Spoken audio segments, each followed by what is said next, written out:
With so much regulatory uncertainty coming from all the different sides, from the side of wallets, from the side of regulations, from the side of new scams that are emerging, basically it all makes you very wary of how you store your crypto, basically. And I started investigating that topic myself, and in this video I'll outline you 5 ways you can store your crypto assets, and outline and discuss the risks of each of them individually, as well as discuss what are the benefits of using each one, and discuss the 6th way, which is kind of the more beneficial way for more tech savvy people. And I'm still just learning this, so if you have any add-ons, I will appreciate them in the comments if you have some different opinions about that. But let's start. So you'll start with the basic outline. You have some place where you store your crypto and that you use, and the other place that you use for basically transacting with your stuff. And while the transacting places do not matter that much because you don't store your assets there, so the security doesn't matter that much because you don't store that much crypto there.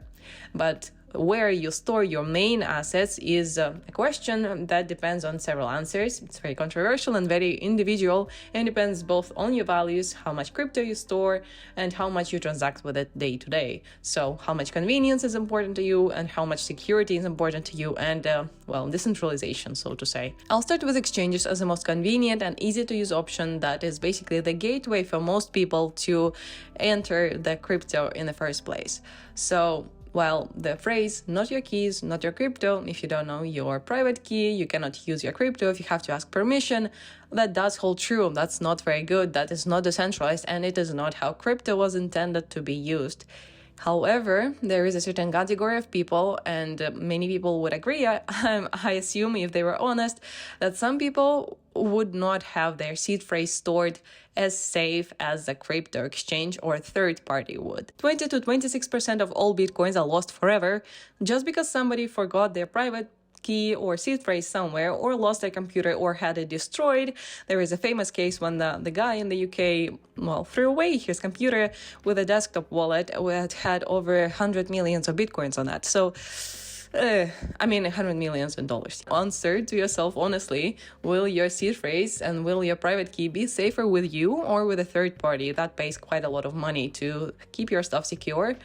Then you might go ahead and keep it with you. But of course, I would not recommend exchanges if you have a lot of money. If you have a lot of money, you probably know how to store them well. But anyways, exchanges might be a sensible option if you are a person who is not very organized, who is just learning, and who does not have a lot of assets in the first place. Because if you, let's say, you want to buy a cold wallet and you have a bank of 500 USD and you're spending 100 of those on a ledger, it doesn't really make much sense. So it might actually be sensible in very few cases to store your stuff on exchanges. However, it is worth considering that most exchanges involve KYC, know your customer process. And that means the exchanges know who you are.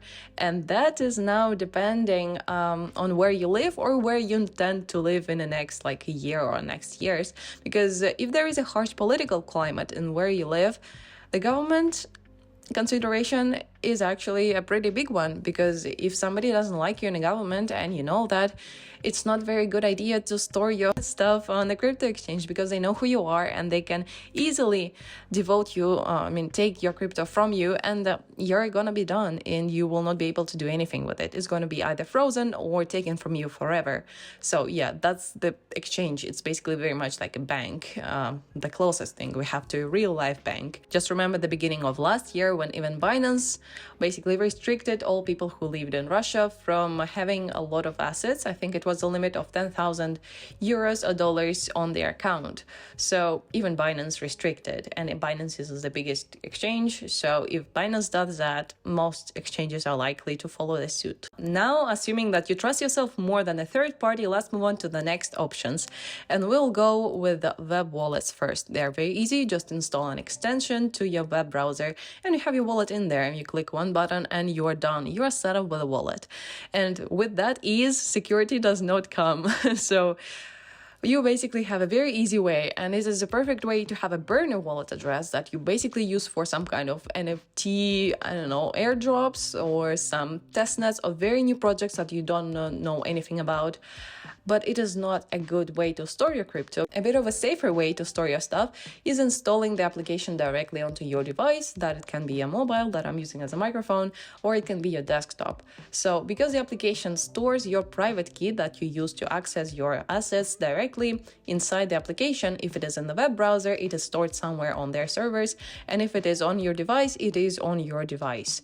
So in this case, of course, if you lose your phone, the hacker or whoever gets your phone gets access to your assets as well. So while the phone is easier to lose than your computer, it might be a preferable option for some people because it is less likely that you'll catch some kind of malware on your phone than on your desktop. I know many cases when people got malware on their computers, but I don't know any that caught some kind of malware on their phone. Or maybe the malware is so good that I don't even know that it exists. However, with a phone, you should keep in mind that your SIM card is also a kind of a threat, and if it gets hijacked, a lot of the personal information and data can be stolen from you. If the hacker basically gets access to your SIM card, they might get access to your Gmail, and from there, all the Google stuff and all the stuff that you likely have linked, which is not a very good idea to link anyway, but you might have stuff linked to it, which is not very nice. And also, whenever you're using some kind of authenticator app to sign into somewhere, the authenticator app can be installed on your phone, and you can use two-factor authentication. It's a very hard word for a non-native English speaker to pronounce, but you get what I mean. So even if you use a desktop wallet, you might have some second shield by having your phone used to sign into there using that two-factor authentication. And in case you lose your phone, you need to have a backup plan. And that backup plan includes probably storing your seed phrase somewhere else. First of all, do not take screenshots of your seed phrase, and never agree to store any kind of either note that you took or any kind of picture of your seed phrase in the cloud, because cloud might be even easier to hack into than your phone. Best way is to use a paper, to put it on the paper and store it in somewhere else safe in case your phone gets lost, so that you can use that paper to recover your assets and quickly get them from that wallet to somewhere else. I saw some metal cards that are being developed now that you can use to basically inscribe your seed phrase on there. It does cost a lot more than a simple piece of paper. However, if you understand that you're likely to use the paper, you might use that kind of metal card or plastic card, inscribe your seed phrase on there yourself, not asking anybody to inscribe it for you, and store it either in your wallet or somewhere safe in your house. Also, when using the application, if you would like to transfer your wallet to somewhere else, do not use any kind of export or automatic exporting. Just do it all manually. Spend extra 5 minutes, but do not do any kind of copy paste. Just put it all in yourself. A great optimal way that you can make with a setup, basically with your phone and with another phone, is to have free phones is ideal. So one you would use for your normal phone stuff. You don't store crypto, you don't use it for crypto stuff. One phone you only use for storage, it only has that wallet and you just store it. From that wallet on that phone, you send sometimes money to another wallet on another phone. And on another phone, you use that to transact with everybody else. Desktop wallets are basically the same as mobile wallets, and you can do a similar kind of optimal setup by having several computers. One of them is only going to be for storing your crypto. You just download a desktop wallet on there. You clean everything out. You don't use it for anything else. You don't go online. And on that desktop wallet, you store your main crypto, and if you need, you transfer it to somewhere, let's say your mobile, your second mobile, and then you do your transactions from there. But keep in mind that hardware can go bad and CDs can break, and hard drives are, well, they're not forever living. So it might be a good thing to back up your seed phrase or your private key, but again, don't back it up in any kind of cloud. Don't copy paste it. Write it down somewhere safe, either on a plastic card or inscribe it on a stone. So now let's go to the bottom line of all the wallets of devices that are connected to the internet, so we can call them kind of hot wallets. So with these hot wallets, you first of all need to make sure that the wallet that you're using is storing your private key in an encrypted form, because there has been a case where a desktop wallet, which is supposed to be one of the secure wallets. It was called Jax, had your private keys in non-encrypted form. So the hackers were able to steal $400,000 from the wallets because they just basically took those private keys. The second thing is always keep your two-factor authenticator on any kind of thing. If it is possible to turn on, just turn it on. Then the next thing, when backing up your seed phrase or private key, never store it in a cloud. Do not copy paste it. Do not store too many copies of it. Just do it manually and spend extra 5 minutes to put it in with your hands. And some general advice also holds. Yeah, of course, make sure that your password is as secure as it can be. So there is a big letter, a small letter, a number, and some kind of symbol. And it is all in some kind of weird combination, not in some kind of word. Also, be aware that your phone can be hijacked and your SIM card may be lost. And have a contingency plan in case something goes wrong, or in case you lose your phone. What are you gonna do? What are your first steps that you're gonna do? Because in those moments, sometimes 5 minutes can make or break the thing. So if you have some kind of contingency plan, that gives you the peace of mind and likely to save your assets. Moving on to cold wallets. So all those that I discussed are called hot wallets because they have some kind of internet connection, as I said. And cold wallets do not have any kind of internet connection because those are separate devices. While this I consider the most secure option that you can go with, they have been questioned recently because of the Ledger recent announcement. I mean, not so recent at this moment anymore, but basically Ledger announced its recovery service, but it's now paused because of the massive blowback from the community. Basically, that service meant that your private phrase, your private key basically could be split into 3 shards, and each shard would be stored with a third party. So none of the third parties would have access to the full private key anyway.